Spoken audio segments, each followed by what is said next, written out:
কালিয়াকৈরে বিএনপির বিক্ষোভ সমাবেশ। মোহাম্মদ দেলোয়ার হোসেনের পাঠানো তথ্য, ভিডিও চিত্রে দেখুন বিস্তারিত। বিএনপির ভারপ্রাপ্ত চেয়ারম্যান তারেক রহমান ও তার পরিবারকে নিয়ে ষড়যন্ত্রমূলক প্রচারণার প্রতিবাদে গাজীপুরের কালিয়াকৈরে বিক্ষোভ সমাবেশ অনুষ্ঠিত হয়েছে।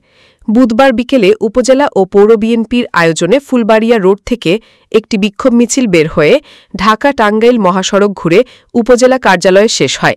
সভায় সভাপতিত্ব করেন কেন্দ্রীয় বিএনপির সহশ্রম বিষয়ক সম্পাদক হুমায়ুন কবির খান।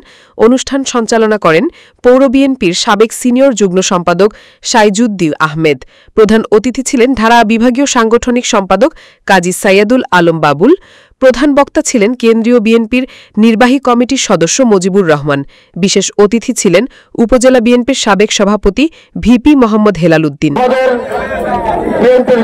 উপজেলা সাবেক সাংগঠনিক সম্পাদক কামরুল ভাইয়ের নেতৃত্বে বিশাল একটা মিছিল এসেছে।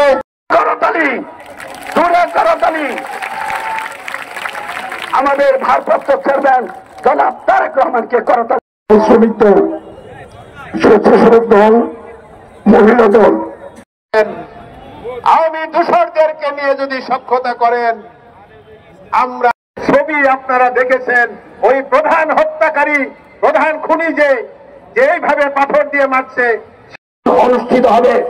জনগণ যেদিন আমাদের না বলবে সেদিন আমরা সরে যাব। গাজীপুর জেলা বিএনপির সাবেক সাধারণ সম্পাদক, ছবি আপনারা দেখেছেন, ওই প্রধান হত্যাকারী, প্রধান খুনি যেভাবে পাথর দিয়ে মারছে। করতালি, জোরে করতালি। আমাদের ভারপ্রাপ্ত চেয়ারম্যান জনাব তারেক রহমানকে করতালি।